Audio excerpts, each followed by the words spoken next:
Que loucura! No es nada seguro.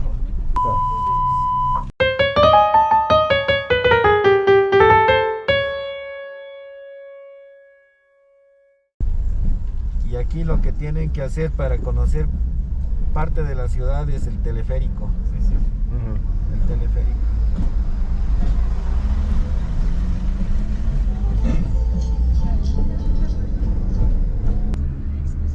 Justo pra central. A próxima central. Então a gente desce nela. Al empiezo del teleférico era más turístico. Sí. Y hoy en día ya se ha vuelto un medio de transporte, ya la gente lo usa mucho ya para poder transportarse a distintos lugares que nos llevan a la ciudad. Aí pessoal, hoje eu quero cobrir aí o teleférico de La Paz, que é um dos principais meios de transportes da cidade. Se você vai para La Paz, andar de teleférico é quase que obrigatório, porque ele traz um bom apanhado da cidade, você consegue ver as diferentes regiões, né, de La Paz e também de El Alto.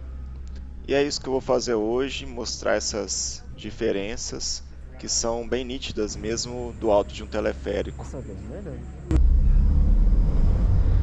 El teleférico. Es el teleférico morado. Cuando tomen el teleférico les recomiendo que se suban al morado y al rojo. Esos tienen la mejor vista.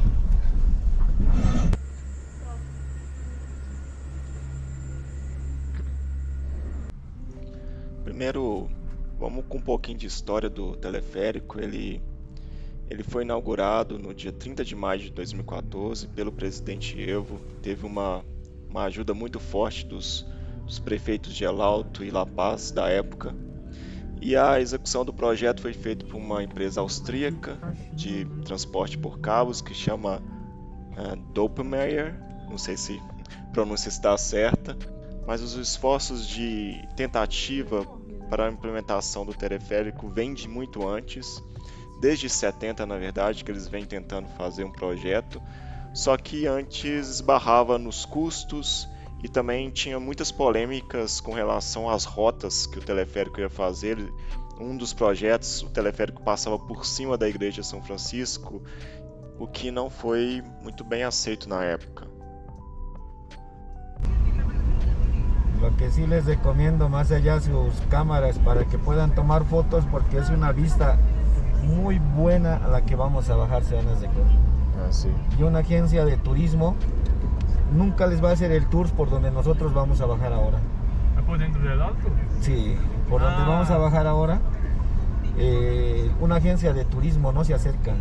No, de conocer conocen, pero ellos siempre les llevan a los puntos donde hay miradores y lugares así para tomarse foto, pero no les llevan por donde vamos a bajar ahora. E hoje o teleférico de La Paz é o maior do mundo, tem mais de 32 quilômetros de extensão e transporta 583 mil passageiros por dia. E agora a gente subiu aqui para a cidade de El Alto, né, num desnível de mais de 500 metros entre uma cidade e a outra, La Paz e El Alto. Tô filmando aqui, acho que vai ficar legal.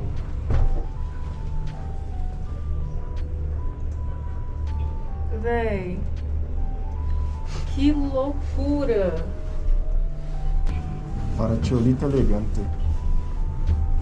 E uma das principais atrações de El Alto é justamente esses prédios coloridos, alguns temáticos, né, que são chamados de cholets, que é uma junção entre chalé e cholo.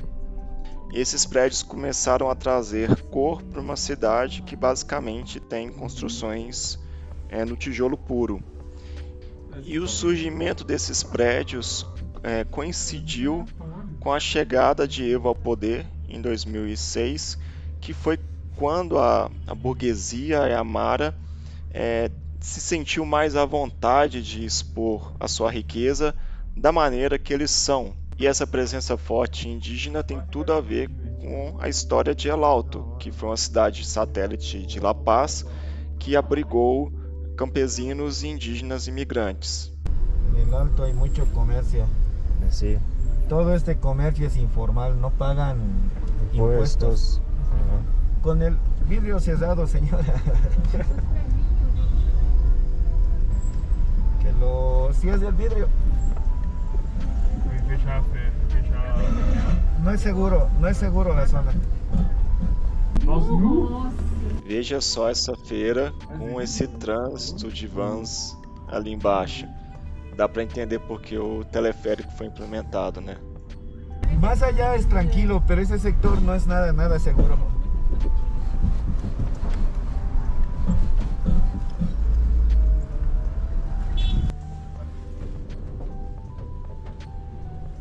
Mas o que deu para perceber é que as vans ainda assim estão mais cheias que o teleférico. Eu acho que é por conta do preço, porque o teleférico são 3 bolivianos o trecho, enquanto as vans apenas 2. Eu sei que quando você se transfere de uma linha para outra no teleférico tem um desconto, mas eu acho que ainda assim esse preço ainda pesa para a população mais pobre de El Alto.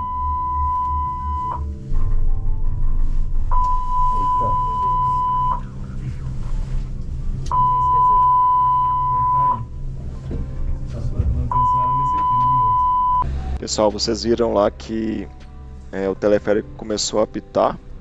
Isso tem relação do fato de eu estar em pé fazendo uma gravação.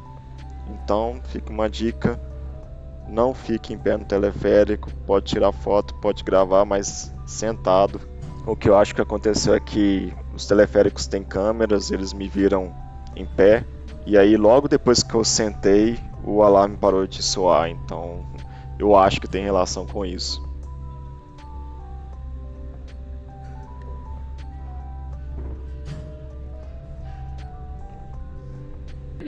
E no geral o teleférico parece ser bem seguro. Pelo que eu vi, aconteceram poucos incidentes.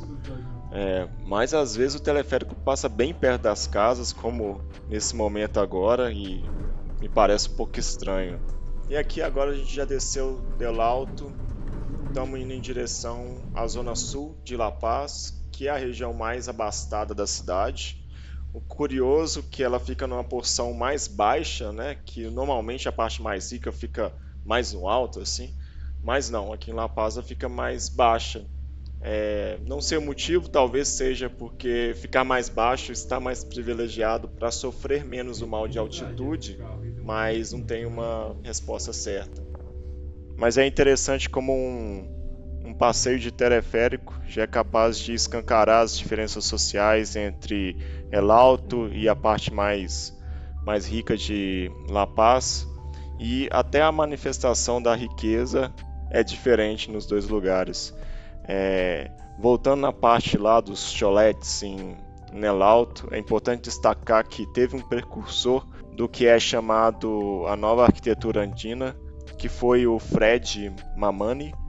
Existe até um documentário que chama Cholete, que cobre muito bem sobre isso, que inclusive alguns explicam que não é bem uma nova arquitetura, mas mais um estilo de design, né?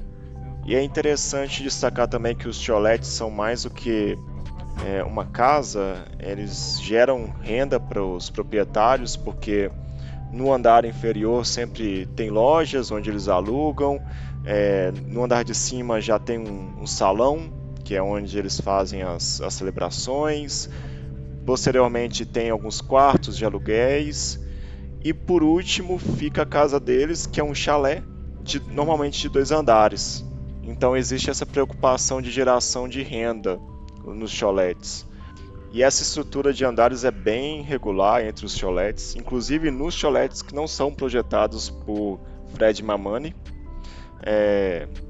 É curioso que nesse documentário ele fala que existem as cópias e que ele não se incomoda com as cópias no final das contas, né? Justamente porque o que ele fez é um novo estilo de arquitetura andina e que ele quer que, de certa forma, esse estilo se propague. Estamos agora chegando na última estação da linha verde, na zona sul de La Paz, e é notável como o teleférico possibilita um deslocamento rápido entre El Alto e essa região. Apesar de ele ir lento, ele vai reto, né, direto ao ponto.